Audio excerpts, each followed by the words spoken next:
Hallelujah. Hallelujah. Ndabaramukije mu izina rya Yesu I greet Kristo. you all in the name of Jesus Christ.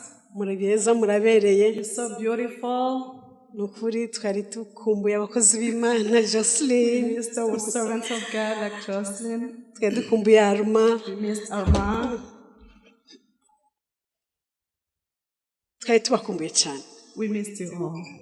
Hallelujah. Hallelujah. Hallelujah. Hallelujah.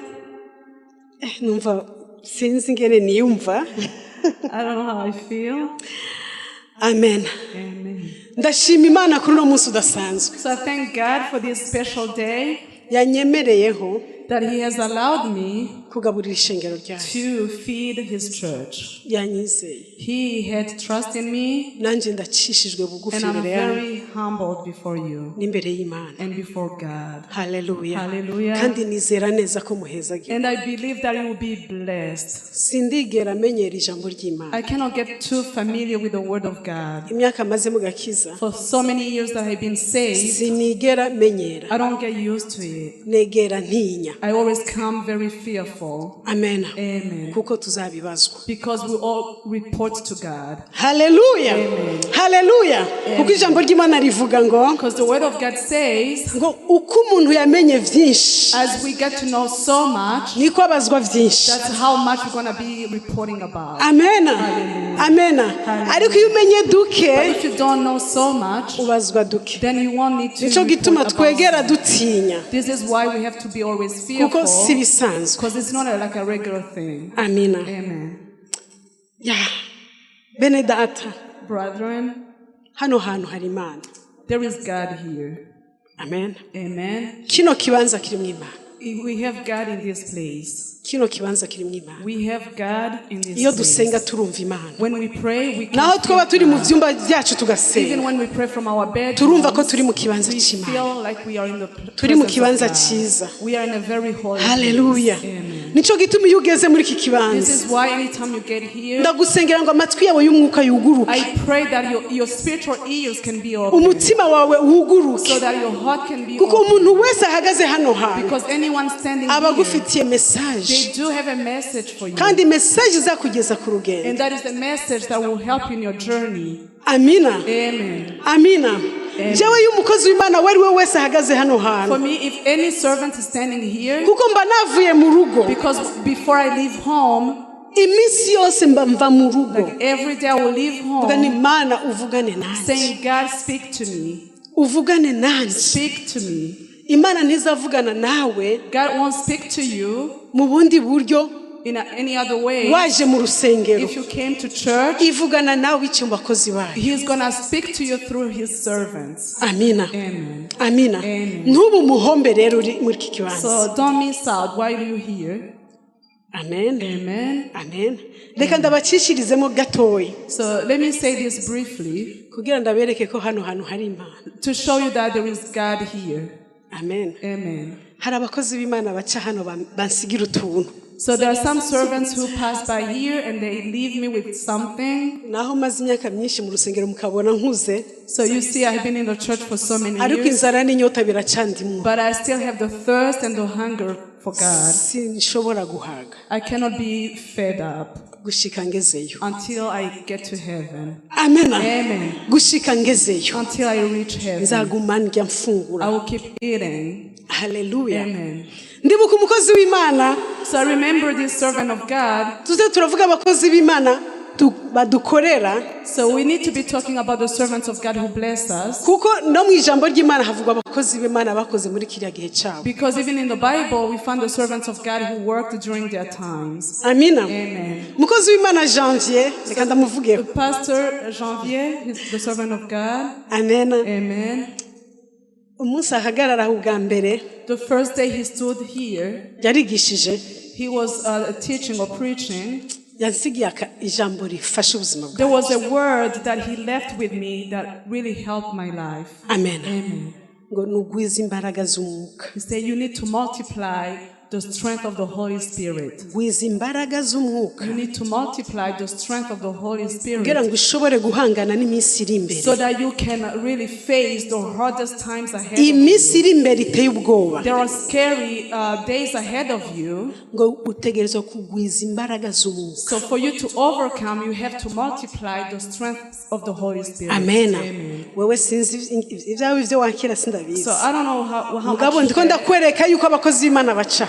but what I'm saying is that the servants of God who stand here, ntibahaca burebure. they don't just pass by for no reason. Haleluya. Reka ndamuvugeho gatoya avuga ati kandi ubwira kabira acinga. And then the second time he stood here, he said, avuga ati wirinde. he said, be, on your guard. Wirinde. Be on your guard kugira ngo so that imbwebwe jackals nizibe mu murima wawe so that mu the kibanza jackals cyawe come and be in your field. kuko zangiza ivyamwe zangiza Because they will destroy your crops.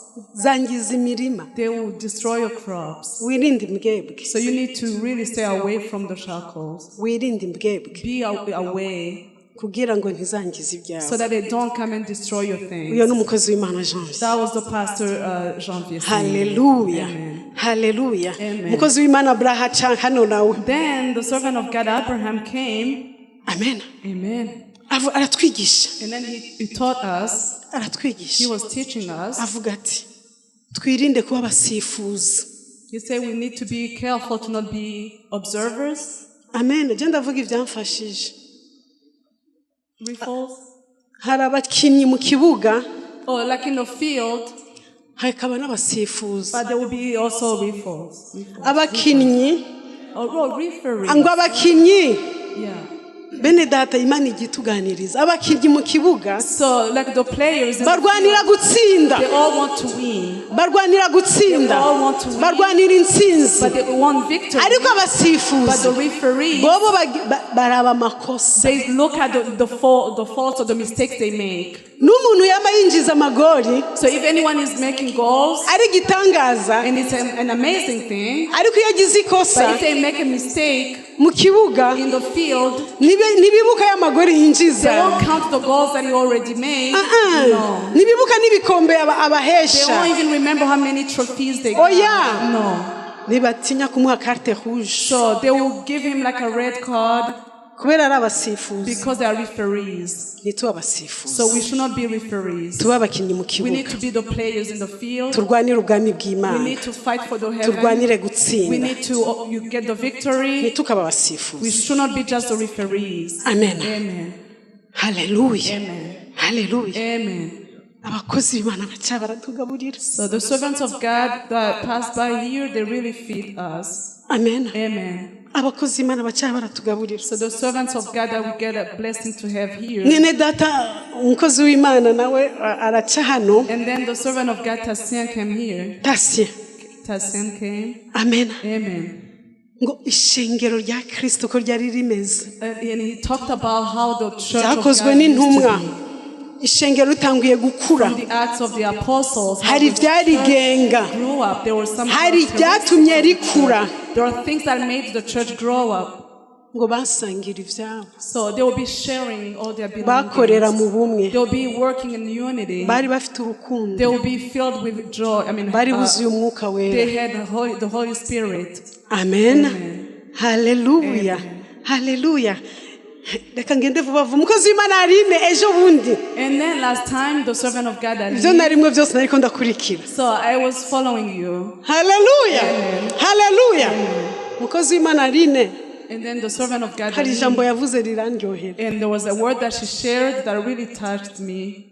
Ngo hari abakorera Imana. She said there are people who serve God, Hari n'ab'Imana ikoresha. but there are also the people that God uses. Mwarakumvisa. Did you hear that? Did you Mwarakumvisa. get that? Ako kari gashashi That wawe. was new to me. Hari abakorera Imana. There are people who serve God, Hari n'ab'Imana but there ikoresha. are also those that God uses. N'abantu babiri There are batandukanye. two different people.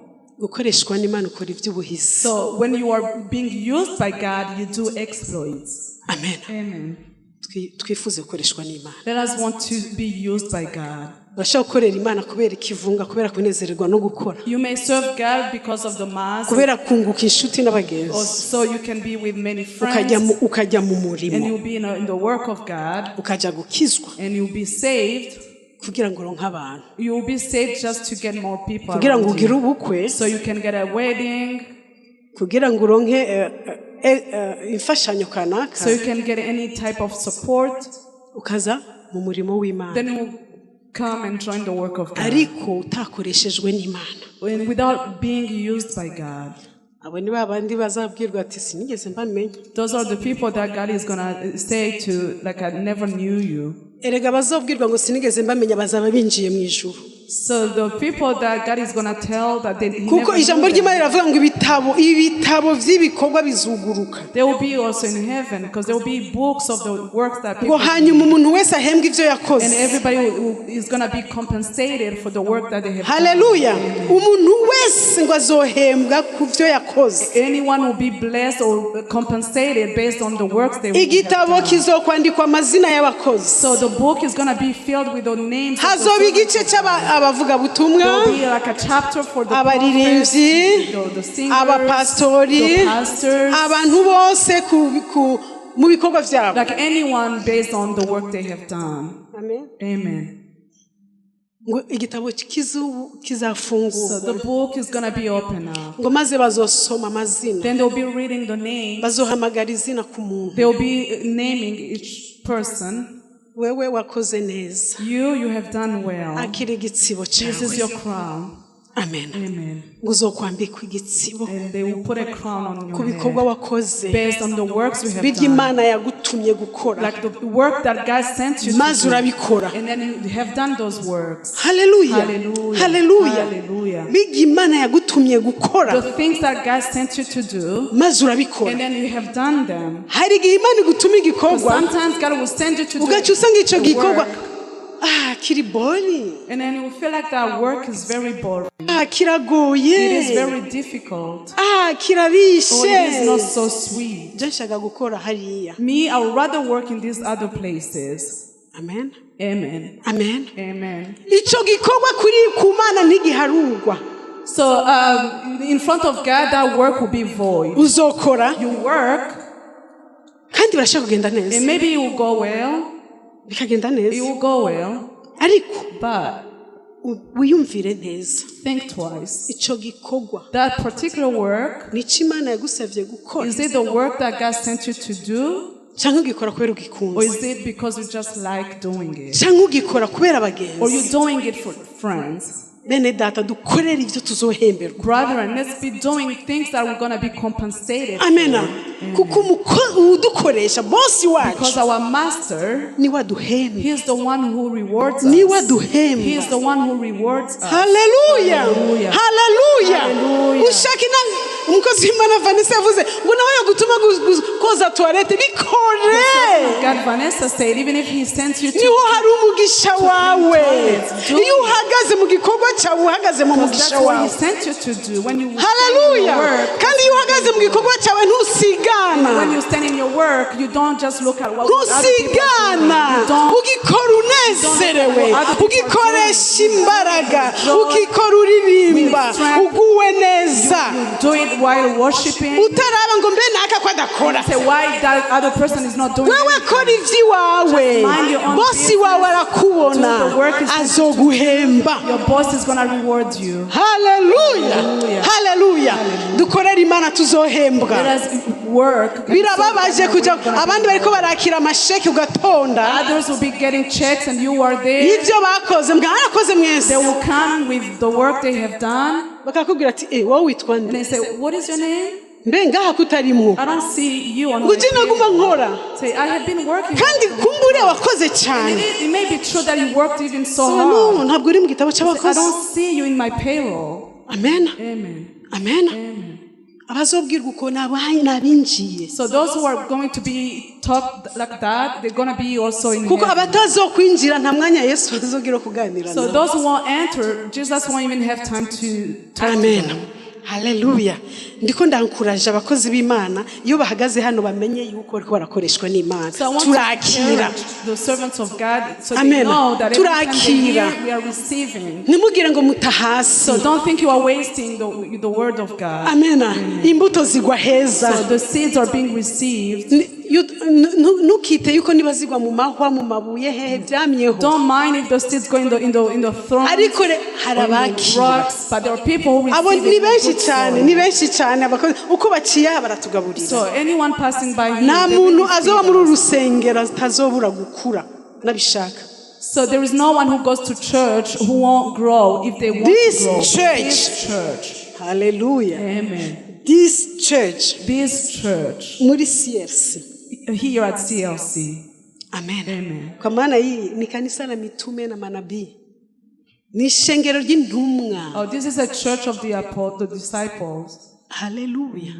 Iri ni shengero ry'intumwa. This is the church of disciples. Iri ni shengero ry'abavugishwa. This is a church of the prophets. Tekana utekereze. Stay still. Wemere kufungura. And just be willing to wemere kurya. Yeah, be willing to eat. Uzovamo ikintu cyiza. And something good is going to come out. Amen. Hallelujah. Hallelujah. Mwanyivye umwanya wanje nanje ndabutwara uwanyu. So you took my time, I will take yours. Amen. Ndabafite ijambo ryiza. So I have a good word for you. Ijambo rivuga ngo menye igihe cyawe. The word that says get to know your time. Korera igihe cyawe. Work during your season. Ukigenderemo neza. And work in that season well. Amen. Menye igihe cyawe. Get to know your time. Kigenderemo neza. Work righteously in that. Hallelujah. Kuko hari igihe utazabukiriho. Because there will be time where you won't be alive anymore. Ariko uzasige trace yaho waciye. But at least leave good marks where you go. Amina. Amen. Ukore work wewe you aho uzarengana so that once you pass by ugutina hasize ikintu. So they will know that you left your marks. Amen. Amen. Amen. Amen. Reka dusome ijambo ry'Imana. Let us read the word of God. No munsi turasoma ibisomwa birebire munyihanganire. So these are long scriptures. Reka dutangure muri mu byakozwe n'intumwa. Let's go in the book of the Acts of the Apostles. 12. Acts 12. Umurongo wa 5:12 gushika kuri 42. Turasoma cyane sinzi umuntu yadusomera ikirundi vuba cyangwa ndabisome. Ibyakozwe n'intumwa Acts 5. Turasoma kuko nashatse ko mumenya histoire y'ivyo ngira mvuge. Dusome duce duheza. The context of the things I'm going to say. Ngiye kubivuga mu majambo bovuga ati vyanditse he. Ibyakozwe n'intumwa 5 ku murongo wa 12 kugeza kuri 42. Umutwe w'amajambo uravuga ngo intumwa zikora ibimenyetso byinshi. Ibimenyetso n'ibitangaza byinshi bikogwa mu bantu n'amaboko y'intumwa. Kandi bose bakoranira mu ibaraza rya Salomo n'umutima uhuye. Ariko mu bandi nta muntu yatinyuka kwifatanya nabo. Yamara abantu bose barabashimagiza. Barushiriza kongererwako ishengero rinini ry'abagabo n'abagore bizeye umwami Yesu. Bituma banaterurira abagwaye ku nzira. Babashira mu nderuzo no mu birago kugira ngo Petero niyahaca naho coba igitutu ciwe gishike kuri bamwe muri bo. Hakoranira ishengero rivuye no mu bisagara bihereranye ni Yerusalemu, bazana abagwaye n'abababazwa n'impwemu zihumanye, bakira bose uko bangana.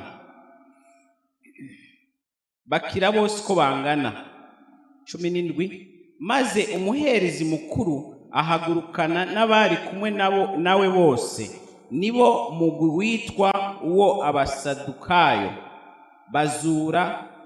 buzura ishari, bashorera amaboko ku ntumwa, bazishira mu nzu y'ibohero rya bose. Maze umumarayika w'umwami Imana ahengera mu ijoro yugurura inzugi z'ibohero abakurayo arababwira ati nimugende muhagarare mu rusengero mubarire abantu amajambo yose ya bwa bugingo.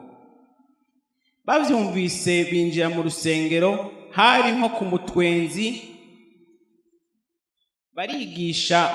barigisha maze umuherezi mukuru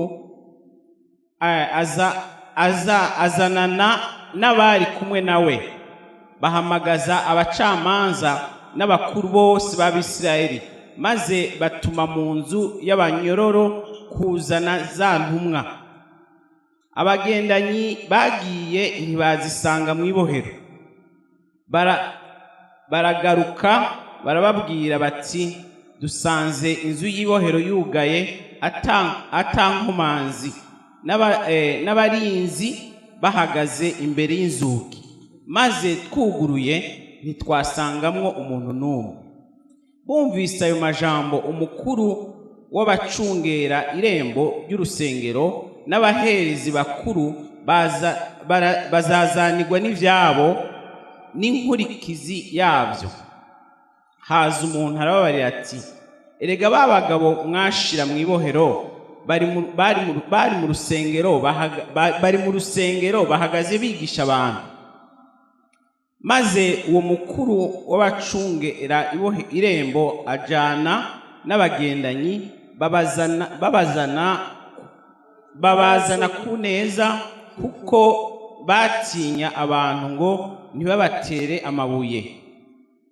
Bamaze kubazana babashira mu ikoraniro ry'abashingantahe, umuherezi mukuru arababaza ati mbega ntitwabihanije cane kutigisha muri rya zina? None raba mwujuje Yerusalemu inyigisho zanyu, ico murondera ni ukudushirako amaraso ya wa muntu. Maze Petero n'intumwa barabishura bati igikwiye ni kumvira Imana kwirutisha abantu. Imana yabasokuruza yazuye Yesu, uwo mwebwe mwishe mumumanitse ku giti. Uwo Imana yaramushize hejuru n'ukuboko kwayo kw'iburyo ngo abe umukuru n'umukiza, ngo ahe Abisirayeli kwihana no guharirwa ibyaha. Natwe turi ivyabo navyo gushingira intahe ivyo, na mpwemu yera nawe nuko uwo Imana yahaye abayumvira. Ariko bo bavyumvise barashangashigwa bashaka kubica.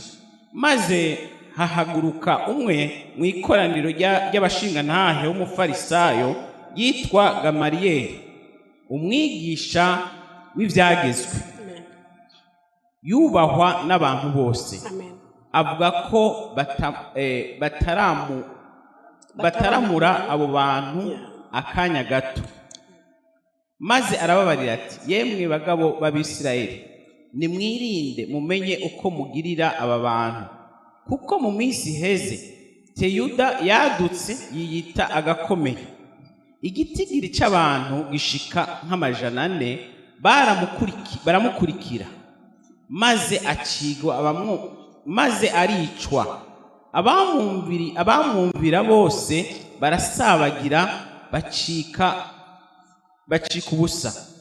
Hanyuma yiwe haduka Yuda umunyagalilaya mu minsi yo kwandikwa, yikwegera abantu nyuma, nawe apfa rubi. N'abamwumvise bose uko bangana barasabagira.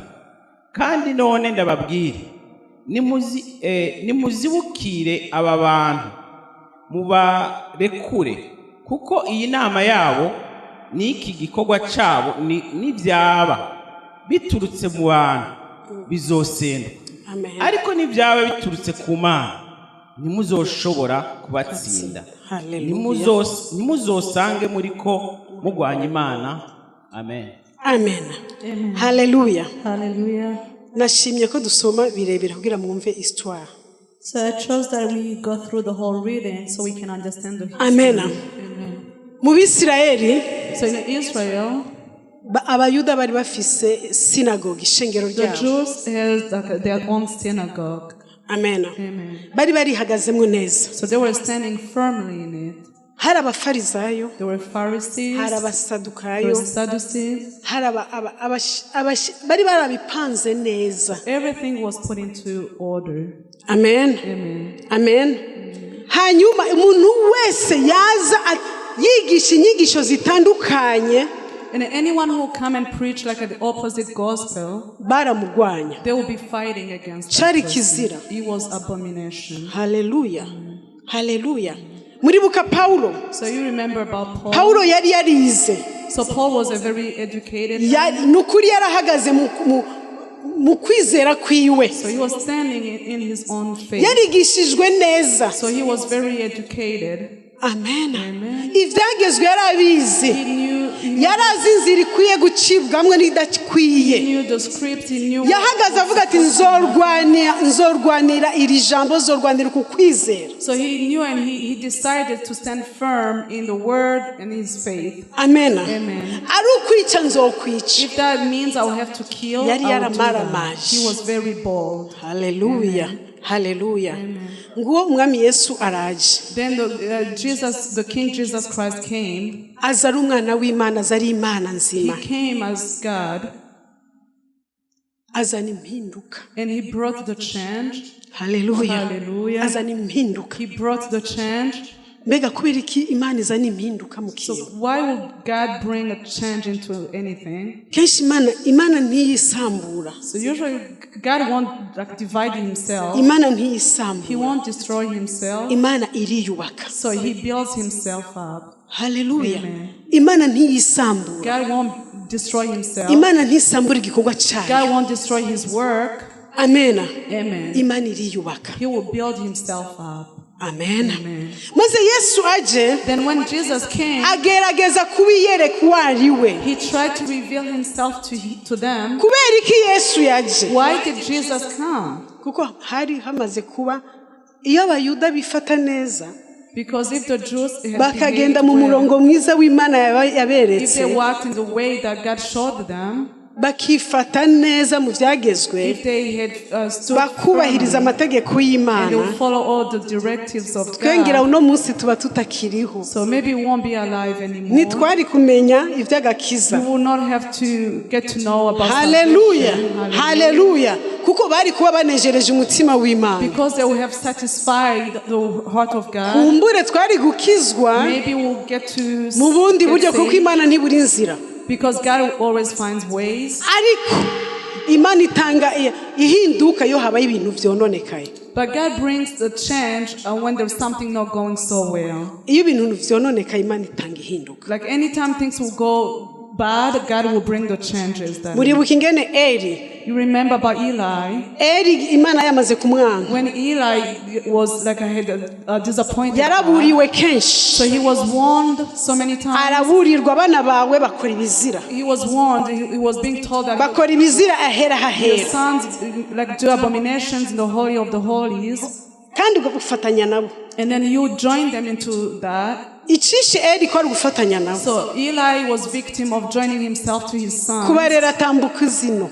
Because he was not being very, firm in regards to their Ntabwo education. yabacyaha. So he was not like punishing them. Ntabwo yababuza. He won't stop them from doing that. Ntabwo yaha valeur igikorwa He cy'Imana. was not valuing the work of Abana God. biwe yari yarabagize nk'ibigirwamana kuri we. So he had made his own sons like his Yarazi umengo idols. ntibazonyiganyiga. So he thought they won't go anywhere, they won't be shaken. Imana iramwanka. But then God despised him. Haleluya. Hallelujah. Haleluya. Hallelujah. Imana itegura ihinduka. So God prepared the change. Imana izana ihinduka y'ibintu byononekaye. God brought the change for the things that went wrong. Amen. Amen. Duhagarare neza. So we need to stand firm.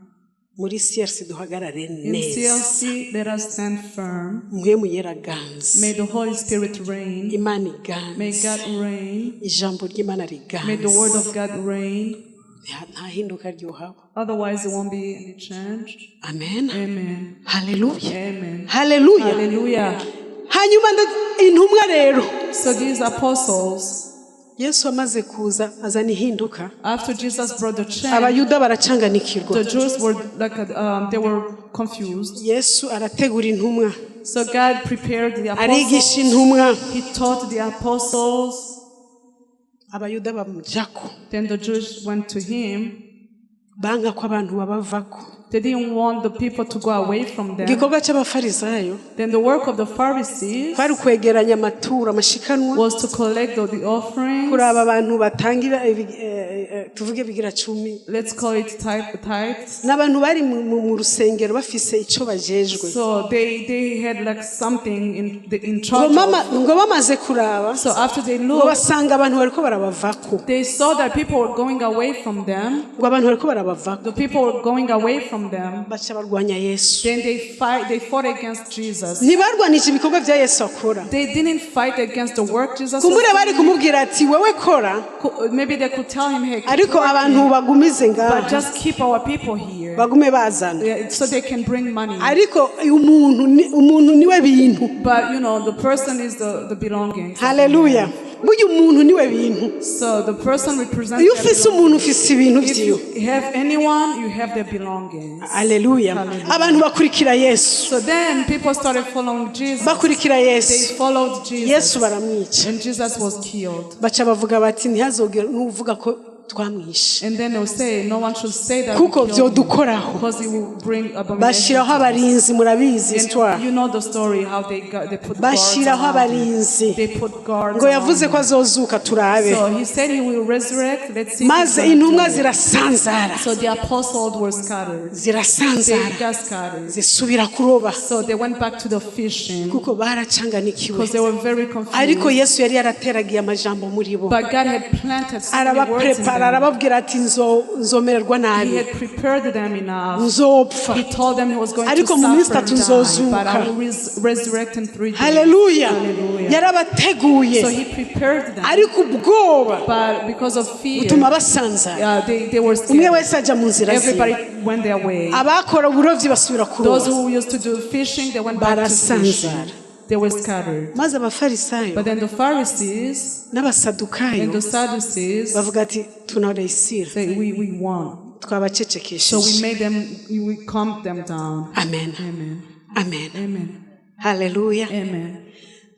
Inyuma yaho And after that, nico nashaka ko dusoma. this is what I want us to read. Kumbure benshi ntibari bazi iyi histoire. Maybe many of us don't know this story. Ngo hadutse abandi. Then came another group. Ngo abandi bitirirwa hari imigwi myinshi. There were so many groups. Iyo hagiye kubikanguro Before any revival, kenshi haza utuntu tw'utudumbidumbi. so there will be some clubs. Umuntu wese yumva umucanwa agashaka gukora ikintu. Anyone feeling the fire want to start Umuntu wese something. agashaka gukora ikintu. Anyone who wants to start something. Imyaka twakijijwe. So Iyo ubaye mu gakiza imyaka myinshi uhura na byinshi. so when you are in the salvation for so many years, Hallelujah. you face many things. Tuvuga ivyo tuzi. So what I'm saying here is something that I know. Nivyo twabonye. I'm saying things I have seen. Tukiri bato. So at our young age, Twaja umuntu wese yaraduka umuriro tukiruka umuriro tugasenga umuriro mugabo bikazima. so we'll be, set on fire, we'll be, Ubundi urumva kubera hatanguye ikanguro. So because it was at the beginning of the revival. Amen. Amen. Hanyuma aha rero muri iki gice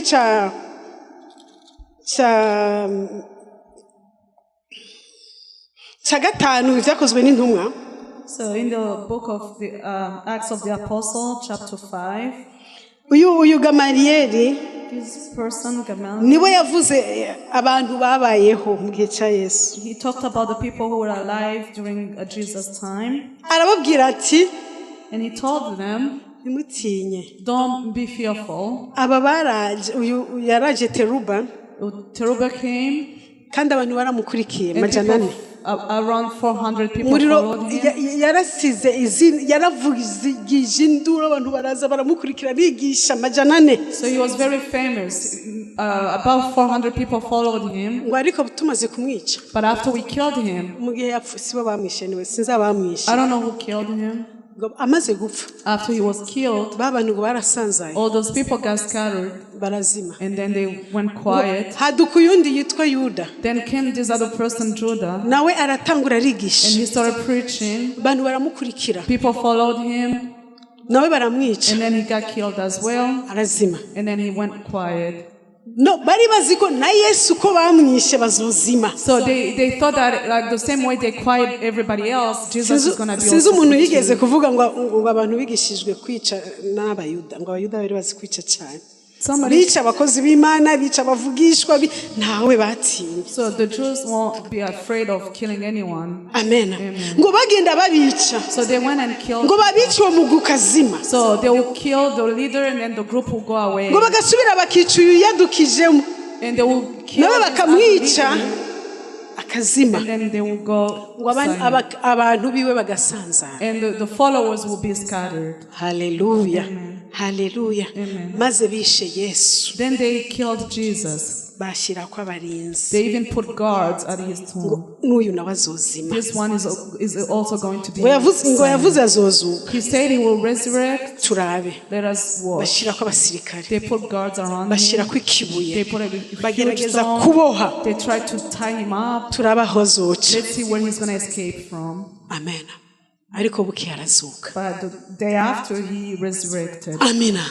Kuko hategerezwa kubihinduka. He had to resurrect because the change had to come. Hategerezwa kubihinduka. The change had to kandi come. uhindura ibintu ni Imana. And the one who changes things is God. Amina. Imana ije mu bintu birahinduka. When God comes, things change. Imana iri mu bintu birahinduka. When God is in the things, they change. Imana iri mu bintu birakoreka. When God is there, things get worked out. Amina. Hallelujah. Yesu arazuka. So Jesus got asanga babantu biwe basanzaye. And he found the people, his followers. Abagiye mu kuroba. Those who went back to fishing. Muribuka agenda hejuru y'amazi. Remember when he walked on the top of the water. Asanga ba Petero. And he found Peter. Arababwira. And then he told them.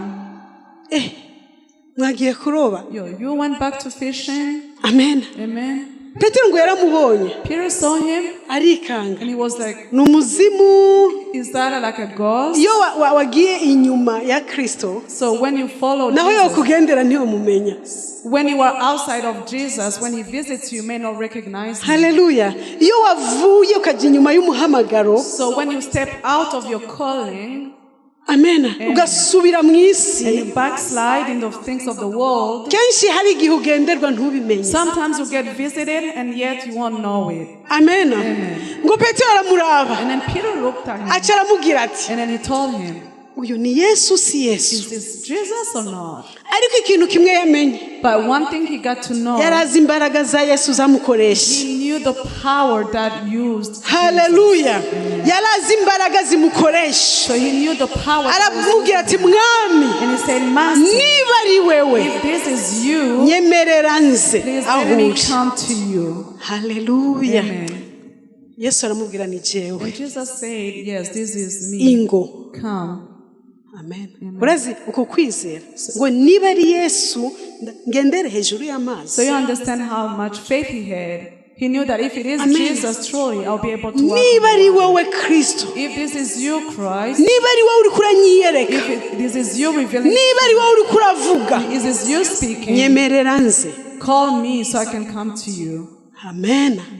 Niba ari Yesu aguhamagaye. If it is Jesus that called you. Niba ari Yesu akubwiye ngo ingo. If it is Jesus asking you to naho hoba hari imipfunda. No matter how many waves. Naho hoba hari hatagendekwa. So if it's like a wave naho hoba hari not walkable. Ibidakwiye. If it's things that are not walkable. Ariko Yesu yavuze ngo ingo. If Jesus said come.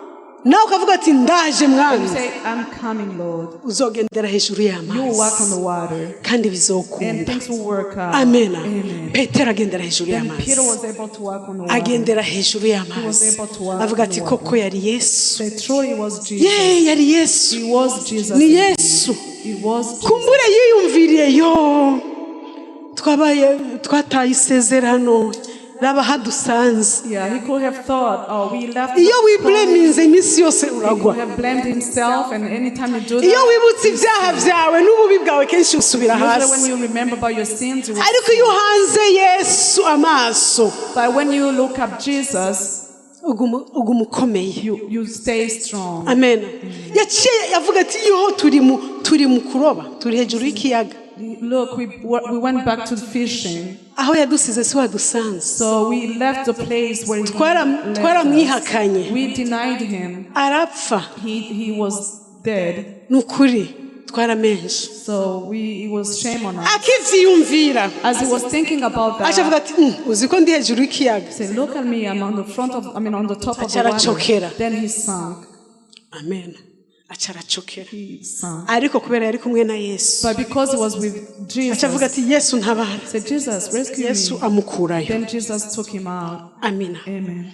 Rero ico gihe So at that time, abakozi Yesu arababwira. then he told the servants, Sinabahamagaye gukora ibi. I didn't call you to do this. type Petro of work. naguhamagariye kuroba abantu. Peter, I called you to fish men. Sinaguhamagariye kuroba ifi. I didn't call you to be a Kuko n'ifi noziguha. I can bring you fish. Kuko yakoze ibitangaza ifi ziraza bari Because bazibuze. you know he did a miracle. They got so many fish when Hari they igihe didn't catch twita ku any. vyacu kumbi Yesu niwe wenyene yovyitaho. Sometimes we care about our things, but yet Jesus is the Amen. only one who can do Wewe it. jwa mu muhamagaro. Just stay in your call. Wite mu muhamagaro Care about kugiye. the calling that he Yesu gave you. azokwita ku vyawe. Jesus is going to handle your things. Hallelujah. Ntuzomaramara. You won't be put Uhagaze mu muhamagaro if you wawe. stand in your calling. Nibikunda. There is no way. Ntibibaho. There is no way. Amina. Amen. Hallelujah. Hallelujah. Amen. Maze ngo baragenda. Then they went. Yesu arababwira ati ngira ngende kwa data. Jesus said, I'm about to go to my Ni Father. mugende Yerusalemu. Go to Jerusalem. Mugumeyo. Stay. Mwakire imbaraga.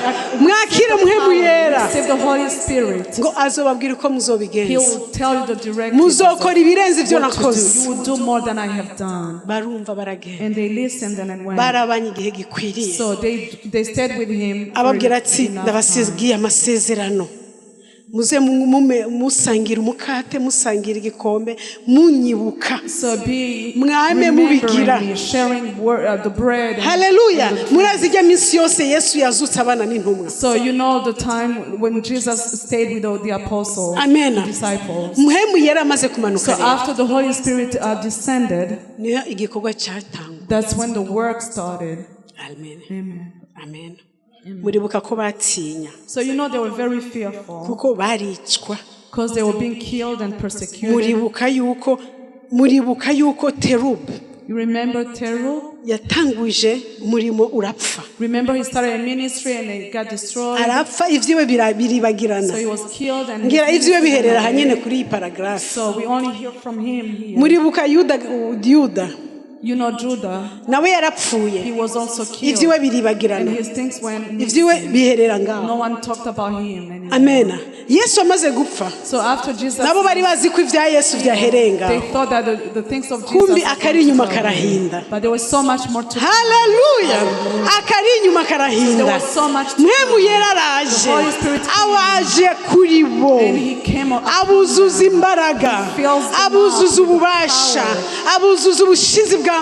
Gives them Ubwoba boldness. bubavamwo. The fear goes away. Hallelujah. Hallelujah. Iyo ufise mwemu yera nta When you bwoba. have the Holy Spirit, Nta bwoba bwo kwafronta n'importe you quoi. don't fear to affront anything. Iyo ufise mwemu When you yera have the Holy aguha Spirit, ubushizi He bw'amanga. gives you boldness. Hallelujah.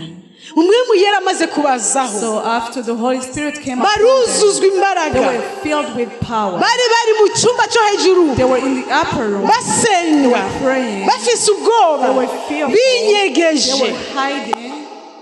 Amen. Amen. Ngo ariko bagira ubushizi bw'amanga bwo gusohoka. But then they became bold enough to come out. Barasohoka. They came out.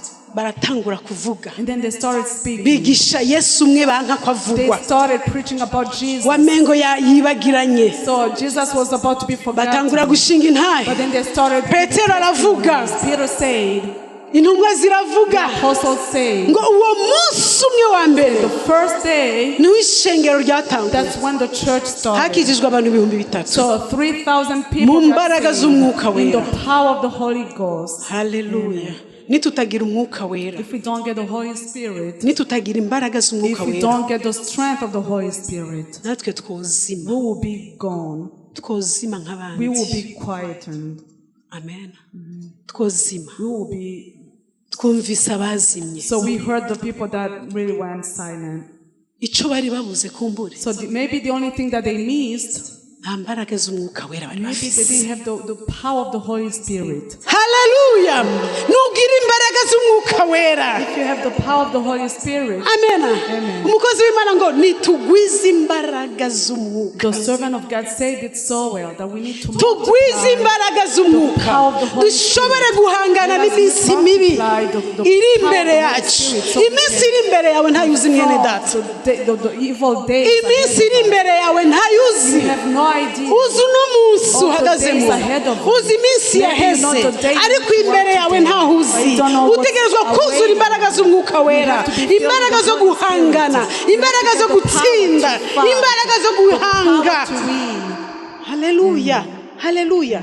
Satani atinya buzuye umuhemu yera. The devil is afraid of the people filled with the Holy Spirit. Satani ntatinya ibigango. Yes, the devil is not afraid of the muscles. Satani ntatinya amashure. He's not afraid of your Satani ntatinya education. ngo amateoloji wize bihambaye. He doesn't care about your theology. Ariko atinya uzuye imbaraga z'umwuka. But he fears anyone being filled with the Holy Spirit. Haleluya. Nizo ziduha ubushizi bw'amanga. That's what brings us to boldness. Ntidutinya abarozi. Je sintinya umurozi. Me, I'm not afraid of any witchcraft. Umurozi simutinya. I'm not afraid. Kuko uri muri jewe Because the one who is in me akomeye gusumba uri mu isi. is more powerful than Niko ijambo ry'Imana rivuga on the earth. ngo uri muri twebwe, Because the one who is within uri us, muri the one twebwe who is in us, afite imbaraga gusumba uri mu isi. he's more powerful than the one who is in the world. Nta barozi dutinya, So we are not afraid of nta myuka mibi witchcraft. dutinya. We're not afraid of the bad spirit. Dufise ubushizi bw'amanga We have the boldness bw'amuhemu yera from the Holy Spirit twahawe. that we were given. Nico gituma tudashobora guceceka. This is why we cannot just be Nico gituma quiet. tudashobora guhora. This is why we cannot Nico be quiet. gituma tudashobora ntacyo dutangira imbere. This is why nothing can be like in Kuko front of us. dufise imbaraga zidusunika. We have the power that pushes us. Haleluya. Haleluya. Ndakwifuriza kugira imbaraga z'umwuka wera. I wish that you could get the Mu power byo of ukora the Holy byose. Spirit in anything you do. Imbaraga z'umwuka The wera. power of the Holy Spirit. Amen. Amen. Amen. Amen. Ngo maze buzuye muhemu yera. After they were filled with the Holy Spirit, Barasohoka. they went away. Barasohoka. They came out. Bwa bwoba burahera. The fear was gone. Nta bwoba. They were bold. Barasohoka. They went away. Mbaya kufa tukufe. And they say, if we have to be killed, let us be killed. Tutamtangaza We're Yesu. going to proclaim Jesus Christ. Haleluya. Amen. Tutamtangaza We will Yesu. proclaim Jesus. Petero yaravuze Peter said, turavuga uwo twabonye. we will talk about the one that we have Uwo seen, twabanye the nawe. one that we stayed with. Amena. Tuvuga uwo tuzi. We will talk about the one that we know. Atukopie. We're not copying. No. Tuvuga uwo tuzi. We talk about the one that we know. Amena. Amen. Tuvuga Yesu We wadukijije. will talk about the Jesus Tuvuga who Yesu healed us. watubambiwe. We will talk about Tuvuga the Yesu Jesus who waduhamagaye mu went on mazina. the cross for Tuvuga us. Yesu We tuzi. will talk about the Jesus we Nta know. wambuza kuvuga uwo nzi. No one is going to stop me No. from talking about the one. Haleluya. No way. Haleluya. Hallelujah. Petro arahagarara. And Peter stood. Intumwa zirahagarara. Apostles stood. Zuzuye imbaraga z'umwuka. They were filled with the Ati Holy Spirit. ntidutinya gupfa. We won't be Ngo bidutera ishema gupfa ku bwa Kristo. we will be proud to die. Yesu yari yarababwiye Jesus had ngo told them, mugiye guhamwa bazobahama. be persecuted. Bazobica ku bw'izina ryanje. Killed for my Bazobagirira nabi. Do wrong to you. Haleluya. Hallelujah. Haleluya. Hallelujah.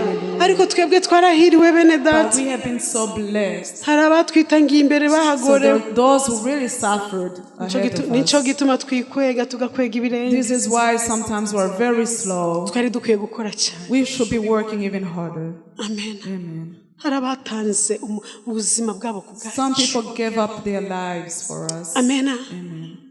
Amena. Amen. Hari abatanze There are those amaraso who bemera gucibwa shed their blood, amajosi bemera kumererwa nabi they kubw'agakiza suffer for salvation. ariko twebwe But us, byoroshe it's so easy. tumeze nka wa mwana We are like this child papa wiwe yakoze na nyina bavuye mu bukene bwinshi baragowe whose dad and mother really worked so hard. begeranya ubutunzi They collected all the treasure. hanyuma baburaga abana babo. Then they lost their children. umwana yarazwe ubutunzi atakoreye. Then those children they inherited from the father. umwana arazwe ubutunzi atazi how much byakostinze umubabaro w'umubyeyi kubibona. You know, a child who gets like an inheritance and yet they don't know how hard it was for parents to get it. avyayayamwo arabifata minenerwe. They will like spoil it. Amen. muranyumvise icyo ndababwira. You understand what I'm trying to say? hari abana bayaya mu butunzi bw'abavyeyi. There are children that spoil the wealth of their parents. kuko batamenya agaciro umuvyeyi yatanze cyangwa imbaraga yatanze ikiguzi yatanze kuronka ivyo bintu. Because they don't know the cost that parents had to pay to get those things. Amen. Amen. natwe ntitukabe nk'abo bana. So may we not be like those children. hari abatanze ikiguzi ku bw'agakiza. There are those who really paid the cost. hari abatanze ikiguzi ngo iyi Bibiliya yandikwe mu rurimi wumva neza. Somebody paid the cost for this Bible to be written in the language you understand. Hallelujah. hari abatanze ikiguzi kugira ngo ubutumwa bwiza bukugereho. So that the gospel reaches you. Amen. Ntubifate minenerwe. So don't take it for granted. Ntubifate minenerwe. Don't take it for granted. Amen. ivy'agakiza bifise agaciro gakomeye. So the salvation is very valuable. ukore mu gihe cyawe. So work in your time. ukore mu gihe cyawe. Work in your time. kuko intumwa zo zakoze mu gihe cyazo. Because the apostles worked in their own times. ntuzobazwa ivy'intumwa. They won't ask you about what the apostles did. uzobazwa mu gihe wewe wabayeho. You will be asked about your time. Amen. niba warabayeho imyaka 50. So if you be alive for 50 years. niba warakoreye Imana imyaka 15. If you would have served God for 10-15 years. uzobazwa ivyo nyene. Then that's what you're going to be reporting about. Amen. ubaye mu ishengero ry'abantu 1000 batanguye kera. twakuriye mu mashengero yatanguwe kera. That started a long time ago. ntabwo uzohabwa igitsibo cy'uwatanguye. So you're not going to get the crown of the person who started it. Amen. uzohabwa ivyo wakoreze wewe. So you get the crown based on your own works. nuhagarare mu gakiza. So stand firm in salvation. mu gihe cyawe. In your own time. utange ayawe maraso. Shed your own blood. utange ivyawe. Give your utange umwanya wawe. Give your own time. utange ubwenge bwawe. Give your own intelligence. kuko nivyo uzohabwa mu gitsibo. Because that's the reasons why you will get the crown. Hallelujah. Hallelujah. Hallelujah. nguyu mugabo Gamaliyeli. So this man Gamaliel. ngo bamaze kwicara bakavuga bati.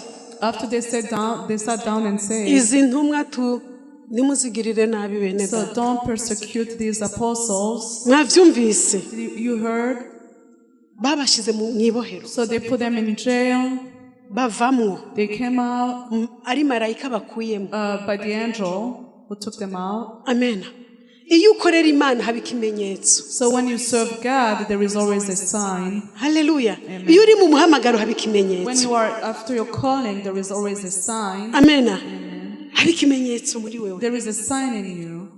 iyo ukorera Imana mukuri. When you serve God, hari icyo Imana ikwemeza, hari ukwemezwa. God will convince you. irakwemeza. He will convince you. izo ntumwa Imana yarabemeje. So these apostles were convinced. kumbure bari muri prison barihevye. Maybe when they were in jail they were desperate. kumbure bari ahantu hagoye barihevye. Maybe they were desperate. ariko icemezo umumarayika araza. But then as a sign, abakuramo. an angel came and took them out. mugende muvuge ubutumwa mwishengero. Get out and go preach the harya ngene bariko barabarwanya. in the churches where harya ngene batabashaka. the same place they don't genda want muvuge to. ubutumwa. Go and preach the gospel. bumva ubutumwa buriko buravugwa. And then they heard the Abo gospel bantu ko being twababoshe byagenze preached. gute? So how did this happen? We tied these Bacavuga people. bati nimugende mu bakure babandi bari muri prison ntibamenye ko ari bo kumbura bari bazi ngo nabandi. So they said, go and take the people from jail. They didn't know it. Bagiye kubakurayo basanga inzugi zirugaye. And then they found the doors being locked. Abarinzi niho bari. The guards were there. Bogure basanga ntabari. And when they unlocked the doors, no one was there. Birabazazanira. So they got confused. Ngo turi uwagabenge amarayi tunapatikana. Say, we have known so much, but this time we are confused. Birabazazanira. They were confused. Amen. Amen. Iyo uhagaze mu Mana neza. So when you stand firm in Iyo God, uhagaze neza mu Mana. when you stand firm in Hari igihe God, ubazazanira. yes, sometimes you will confuse others. Hari igihe bazazanirwa. Others will be confused about you. Amen. Amen. Hagarara. Stand. Kuko iyo umumarayika yagukuyeyo. Because once the angel takes you out, Mbega wotinya iki kindi. what else would you be Ushigikiwe afraid of n'umumarayika. if you are supported by the Ngo angel? barasubira babasanga mu rusengero barabafata. Then they went back to church and Babazana kandi then they grabbed kubacira them. urubanza. They brought them before the judgment. Barababwira bati ntitwababujije. They say, we forbade you. Niba babajije n'ingene So banasohotse. they didn't even ask them how they came out of jail. Kuko ivyo byarahishijwe mu ivy'imbaraga z'Imana birahishwa mu maso y'abantu. That was out of their reach. They couldn't understand how they came Amen. out of jail. Ni gute mwasubiriye? So how come you did again what Uzi you kubwira said? ubutumwa umuntu ariko arakwica akubuza kubuvuga. Can you imagine preaching the Petero aramubwira gospel to ati somebody umva. killing you? Twebwe ntitwumvira abantu twumvira He Imana. said, we don't obey to Turiko people. turavuga uwo Yesu nyene utinya. We obey Jesus. Niwe twigisha. The same Jesus that you Atangura know. kwigisha wa undi nyene yamufashe, wa undi nyene amurwanya, aramwigisha ubutumwa bwiza. Ati nimukizwe nuwo Yesu yabambwe, niwe tuvuga, ntidushobora kumureka kumuvuga. Ntitukumvira wewe, ariko twumvira Imana. You, but we obey God. Hallelujah. Iyo uri mu muhamagaro ntutinya bene When data. you're calling, you don't get scared. Amena. Hagarara neza mu muhamagaro wawe. It stays Kuko ushigikiwe n'ijuru. because you are supported. Hallelujah. Ngo inzigo bagira inzigo. So they were very, very Ngo tubice. bitter. Aba They bantu wanted to tubice. kill them. Niho Gamaliyeli yaje. Then that's when Yari muri Gamaliel bavuga ati no. and Gamaliel said, Ibyo no, bintu ntimubikore. don't do that. Ngo bamuriko murarwanya Imana. You'll be fighting against God. Aba bantu ari ab'Imana. So if these people are from God, Ngo bamuriko murarwanya so Imana. you'll be fighting against God. Nimubareke himself. hari igihe. Leave them alone. Ibintu byose ubiha igihe. Sometimes you have Iyo to ibintu give time to bikuzazaniye things. biha umwanya When you are n'igihe. confused about things, give time to those things. Hallelujah. Hallelujah. Igihe gikora So vyiza. time does well. Hari igihe. There is a time. Arababwira ati nimubareke. And then say, leave them alone. Hari abaduciye imbere ngaha. So there are people that we saw, Barazimye. they went quiet. Abandi baraza barazima. There were those that came and got N'aba quiet. nawe ari ivy'Imana bizakomera. So if this is from God, Ariko atari ivy'Imana bizozima. but if it's not from God, it will be quenched. Amen. Amen. Amen. Dukorane n'Imana ntitukazime. So let us serve God and then always be Hallelujah. on fire. Tudakoranye n'Imana tuzazima. So if we're not working with God, we will be quenched. Amen. Kuko hari abatwitangiye imbere bazimye. Because there are those who went ahead of us, but who Hari quenched. abariko baraturaba biyumvira ko tuzazima. There are those who are watching us now Ariko nituba muri and mpemu think yera. that we will go Nituba silent. mu Mana. But if we stay in the Holy Spirit, Hatwendi fasi. we won't go anywhere. Ntituzima. We won't get quenched. Oya. No. Amen. Abayuda bari babahaye igihe. So they had given time to the Jews. Babahaye umwanya. They gave them time. Barabareka. As they left them alone. Babaraba kwa kure. Then they were watching them from Ijambo ry'Imana afar. ryavuze ngo abantu barabakunze. So the word of God said people liked Ngo them. barabakunze ngo ariko ntibemeye kwifatanya They nabo. liked them, but yet they didn't want to join them. Murazi ko muri CS hari abantu badukunda mugabo batinya kwifatanya You nabo. know, here at CLC, maybe there are people who like us, but they don't want to join Hallelujah. us. Ngo barabakunze. They like them. ariko ntibashimye kwifatanya but they nabo didn't want to join them. ngo kubera ejo vyozima Because if tomorrow they go ntidushaka silent, kumaramara muri bo we don't want to be put ngo to n'abana shame. beza baririmba neza rwanje ni nziza vrema We love their worship. yo wiri ariko nice arahimbaza people. turuzuzwa So when Willie is worshiping, we get ngo filled. ariko reka tubirabire kure But we need to stay away, watching from away. haleluya dushigikiwe n'ijuru ntituzozima But if we are being supported by heaven, nidushigikirwa n'ijuru we ntituzozima won't get quenched. niba ari ivy'Imana If it is ntibizozima from God, it will always be on amen fire. batinya kubera abandi bazimye So they are afraid because they have seen other people who went. hari abantu bakunda kuba mu vyuzuye Some people like to be in the batinya gutangura umushike people. They don't like to start the foundation. ngo nimubanze mugire nzoba Say, ndazi go get started. I will join you later on. haleluya haleluya ariko tube mu Mana duhagarare But let us be in God. duhagarare muri mpemu yera Let us stand. Imana iri mu Holy ruhande Spirit. rwacu mbega ninde yo If God turwanya is on our side, who can niba Imana fight iri mu us? ruhande rwacu ninde yo If turwanya God is on our side, niba Imana idushigikiye if God supports niba ariyo us, yatanguje if He's the umurimo one who started the bizowusohoza ministry, He's gonna fulfill. haleluya duhagarare mu So Mana let us stand in God. wewe nanje You and I, dufite igikorwa cyo guhagarika uno murimo we have the work to keep the work standing. amen wewe nanje You and I, dufise igikorwa cyo guhagarika uno murimo our mission is to support this ministry. canke wewe nanje turashaka kubisambura Or you and I may destroy it, ariko icyashyizweho n'Imana ifatiro urufatiro rwa but the mpemu yera foundation ntirusambuka of the Holy Spirit, the thing that have started by God, Imana ifuma iheba abantu God will leave His people. Imana ifuma ijobora igakura He will select the people that He kugira doesn't want, yubahishe igikorwa cyayo but for Him to keep His word haleluya standing. haleluya umukozi w'Imana Dorine yabivuze Dorine, ngo Imana the servant of God said, ntiyonona icubahiro cyayo nta cyokonona icubahiro cy'Imana That God yamari iyera doesn't mess up with His own dignity. amen Glory. ariko igikorwa canje nawe But my work, my ni mission ugushigikira for umurimo you and I is to support the ministry. tugasenga And then we pray, tugakora we work, amen tugasenga we will be praying, tugakora working, umurimo w'Imana ugahagarara then so that the work of God can be. abari kure Those who are baturaba watching from far bakagira ngo tumeze nka ba bandi They will think we are like any other. ivyo They will turabimenyereye say we are so used to seeing bazavuga this. bati bajya abantu bafise Imana But they will say these particular people, they bajya abantu have bafise God. Imana They do have God. bajya abantu bafise They Imana do have God. iyo umurimo ufashe nk'uwawe When you take the work as your own, urakurwaza so you will feel like you feel sick. urakurwaza You will feel sick. urakurwaza You will feel sick. iyo wumvise akantu katagenda If anything is not going well, urarwara you make it your own. Imana iguha umurimo nk'utwite nk'ufite God will give you that work, that ministry, as if you were pregnant. amena Amen. amena Amen. urakurwaza So you feel sick. ugaca uhagarara ukawurwanira Then you will stand and start fighting for Imana it. igaca ihagararana nawe And God will stand with you. umurimo wayo ugakomera And the work is going to continue. nidukore mu gihe cyacu So let us work in our time, kuko umwanya wacu urahera because our time has a limit.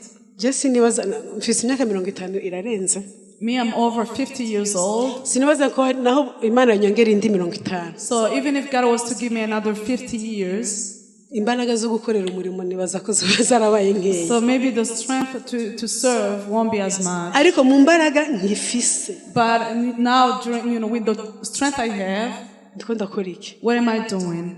amen Amen. mu mbaraga wowe ufise In the power that you have, kuko imbaraga z'umwana w'umuntu zirayonga because the strength of any human being will amen go mu away, mbaraga zawe ufise they go decreasing. uriko urakora iki What is it that you're doing kora now mu gihe cyawe with your power, your strength? kora mu gihe cyawe Work during that time. haleluya kora mu gihe cyawe You need to serve during that kuja mu time. ijuru twararihawe So we're going to make it to heaven. ubu turiko turakorera ibitsibo But right now we're working for the crown. amen ndiko ndavugana n'abariko baraja mu ijuru So I'm talking to people who are going to heaven. amen Amen. abariko baraja mu ijuru Those who are going to turiko heaven, turaja mu ijuru we are heading ijuru to heaven. twararihawe We were given heaven. turiko turakorera ibitsibo We are working for the crowns. amen Amen. umwami Yesu abampezagirire May the Lord Jesus hagarara mu bless you. mwanya wawe Yeah, stand in your time. ukorera Imana mu gihe cyawe Serve God in your time. usige trust Leave marks. tuvuge duti uyu muntu yaciye hano And we'll say this person hari icyo went yasize mu ahead, ishengero they left something in the hari icyo church, yakoze there is something they have done. amen Amen. haleluya Hallelujah. haleluya Hallelujah. haleluya Amen. hagarara mu muhamagaro Yeah, wawe stand in your calling. amen Amen. turashaka guhaguruka dusenge Can we stand up so we can pray? wisengera uvuga uti Imana mpa guhagarara mu mwanya wanje Pray neza for yourself and say, God, let me be in kandi my unyuzuze calling. imbaraga z'umwuka Fill me up with the strength of the power, kugira ndonke ubushizi the strength of the bw'amanga Holy Spirit, so bwo I can guhangana be bold, n'iminsi mibi so I can face the evil days, kugira ngo nk'ubushizi bw'amanga so you can give me boldness bwo guhagarara ntatsinzwe to stand firm Mana mu gihe cyanje in my time, God. nkoresha Use me. nkoresha ibyo ugomba Use me, no nkoresha iby'ubuhizi Use me. nkoresha Mana Let me do it. kuko iminsi iri imbere Because the days ahead, ntayo nzi I don't know. nyuzuza imbaraga za mwemu fill me up with the power of nyuzuza the Holy ibirwanishwa Spirit. byose Yeah, around nyuzuza me. Give me mwanya all the weapons that I will need. dusenga Yeah, Imana let us pray to God. haleluya umuntu wese yisengere Yeah, we need to pray for ourselves. wisengere Pray for yourself. kuko ntuzohabwa igisibo Because you will be given the crown. ntiuzohagarara You will be standing. urwana intambara You'll be fighting. hari intambara zizoraba wewe ku giti There are cyawe fights that are going to be aimed. kandi nta muntu No one azozigufasha else is going to be ni fighting. wewe wenyene It's going to be you udafise and imbaraga only you. uzotsindwa If you don't have the power, ariko niwuzura you'll be imbaraga defeated. But if you uzohagarara have the Holy udatsinzwe Spirit, you will uzokwitwa overcome. umuhiro You will be a hero. haleluya haleluya dusenga Imana duhamagare pastori Let us ask Pastor to come and pray with us, asengera ishengero so he ry'Imana can pray for the church of God. urakoze mwami Yesu Thank you, Lord Jesus. ndagushima kubw'ijambo ryawe Thank you for your word ritanga ubuzima that gives life. mana icyamba God, I wish ukadukoresha nk'intumwa that you can use us as the apostles. zamenye umwanya zari zirimo Got to know the time in which they were. zikora mu mwanya wabo. They served in their own time. Stefano ntiyatinye Didn't get scared. akora mu mwanya wiwe Worked in his time. yemera gupfa He accepted ariko arakubitwa amabuye as he was being stoned. abona ijuru rirugurutse Heavens opened. abona Yesu avyagiye iburyo bw'Imana aravuga mana bababarire And said, God, kubera batazi icyo bakora. they don't know what they do. Mana dushoboze Oh, God, strengthen muri ko igikorwa duhamagariye working. tugikorere mu mwanya wacu We can serve you in tugikorere nk'abantu bazokibazwa work as somebody who's tugikoremo gonna be important. neza So we can work. tugikoremo n'imbaraga We can work powerful. tucitangire We can die. nk'uko for you. twitangira ibyacu. So we can Mwami sacrifice Yesu our others. shoboza ishengero ryose Jesus, uduhe gukora mu mwanya wadushizemo work in the time. tugendere mu mwanya wadushizemo Work in the time. twambara imbaraga muri uno mwanya Get dressed with the imbaraga zo kugukora mana to serve you. tudatinye tudasinzwe n'ibyaha kubera mwami Because God, abo tunigana that we fight bo ntibasinzira ariko dusabye ubushobozi but we ask for the bamwe mu w'Imana of the Holy Spirit. ushoboza ishengero And empower ushoboza abayobozi ushoboza abaprotokole ushoboza abaririmbyi ushoboza abakristo usoboje abantu bawe mana dukore mu mwanya waduhamagariye kubera mwami have called us. inyuma yo gukora God, after inyuma yo gukora ari ijuru inyuma yo gukora ari ibisibo inyuma yo gukora hariyo kwishugwa inyuma yo gukora hariyo kuruhuka. there is rest. Mwami Yesu urakoze ndagushima ino jambo reka turigenderemo turirimbure mana kubera cyo duhagazeho tuhagaze ku cyo wavuze tuhagaze ku bushobozi bamwe mu w'Imana uyo ntashobora kuzimishwa nta muntu yo muzimya nta n'uwo bigerageza kuko twahaye impwemu mana y'ubushobozi impwemu yo kuzura impwemu y'ibitangaza impwemu idasanzwe reka tuyibemo. It's a special Mwami Yesu urakoze Thank you, Lord. ndagushima Thank you, Lord. ko wumva I thank you for your wezagira ijambo Thank ryawe you for blessing the turigenderemo word, so we can work kandi tugiremo so ububasha we can get power. mana urakoze Thank you, Lord. ko wumva gusenga. Yesu ndagushima ko wumva muri aka kanya. Mana reka nsengera ishengero.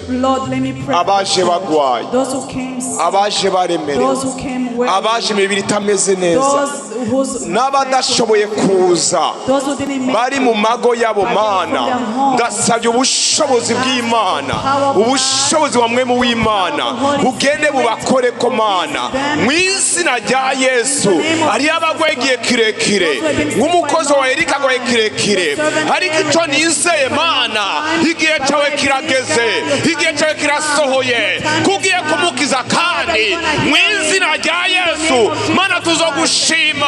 Umunsi umwe tuzomubona ari mu rusengero asimba avuga Mana warakoze ko wangijije, Mana urakoze, ndagushima. Mwami Yesu ndasenze zino ndwi zibiri zisigaye, indwi zo guheza imwaka. Mwami uturinde n'imiryango, uturinde ibyago, uturinde amaksida, uturinde ifo mu izina rya Yesu Kristo. Dusabye uburinzi bw'Imana hejuru y'ishengero, hejuru y'imiryango, hejuru y'abagabo n'abagore, hejuru y'abana. Dusabye uburinzi bw'Imana. Mana uzaturinde abafite imiryango hano n'abayifite muri Afurika ahantu hatandukanye. Ndasabye uburinzi bw'Imana, imbaraga z'Imana, ukubaho kw'Imana kube hejuru imiryango yacu. Mwami Yesu urakoze, ndagushima ko wumva, ndagushima ko utwishyuye, ndagushima uturuhuye. Urakoze Mwami Yesu. Indi tugiye gutangura ngakujya twasoma ijambo. Mose abwira ahezagira ubwoko bw'Imana. Moses was blessing the nation. Mana ndahezagira ishengero. I bless your church, Lord. Ndahezagira ishengero ryawe. I bless the church. Muri izi ndwi zibiri, in the next 2 weeks, ureme intahe. May you bring ureme intahe. May you Mana ureme intahe. Ku munsi umwe Mana. One day, Lord. Umunsi. One day. Ureme intahe Mana. May you create testimonies. Umunsi batangaje ko Mordecai agiye gupfa, niwo munsi yakiriyeho. Rero muri Mana ndasabye turakwingize nk'umuvyeyi, Mana ureme intahe muri no zindwi zibiri, abantu bazeze gushimira Imana ko ari ico wakoze. Ugura imiryango y'imigisha, abantu bose bifuza akazi ukabaha Imana, ukabaha Imana. Ugura imiryango Mana, abatanze ama application batarahamagagwa Mana, reka ino ndwi bahamagagwe bagende mu mashiftu batangure gukora kandi Mana mu izina rya Yesu. Umugisha wawe ubane natwe indwi yose, twishe mu biganza byawe. Uturinde twe n'ivyacu, turinde twe n'ishengero ryose. Urakoze Mana kumva gusenga kwacu. Nitwagenda ujane natwe mu bwiza n'ingomezi. Ndagushima ko wumva gusenga. Dusenze mu izina rya Yesu Kristo, umwami n'umukiza wacu. Amen.